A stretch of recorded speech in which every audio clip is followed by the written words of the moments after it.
Samantala, Camarines Sur Government tumanggap ng mga gamit pang ospital mula sa World Medical Relief at bagong provincial hospital naman nakatakdang ipatayo. Yan ang itutuloy na balita ni Grace Refama Simando ng Radyo ng Bayan Naga. Grace, marahing na hapon.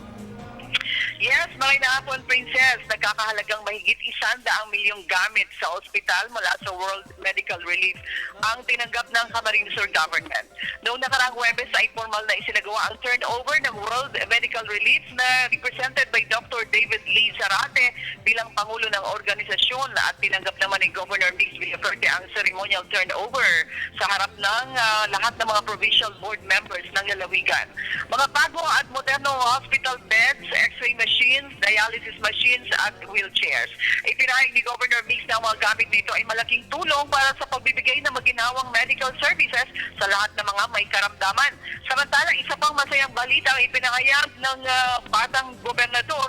Ito ay nakatakdang pagpapatayo ng lalawigan ng isang bagong provincial hospital sa bayan ng Bula. Ayon kay Governor Mix, oras na functional na ang bagong ospital ay may ibsa na ang siksikang mga pasyente sa Bicol Medical Center. Radyo ng Bayan Naga, Grace Refama Simando para sa Telebisyon ng Bayan.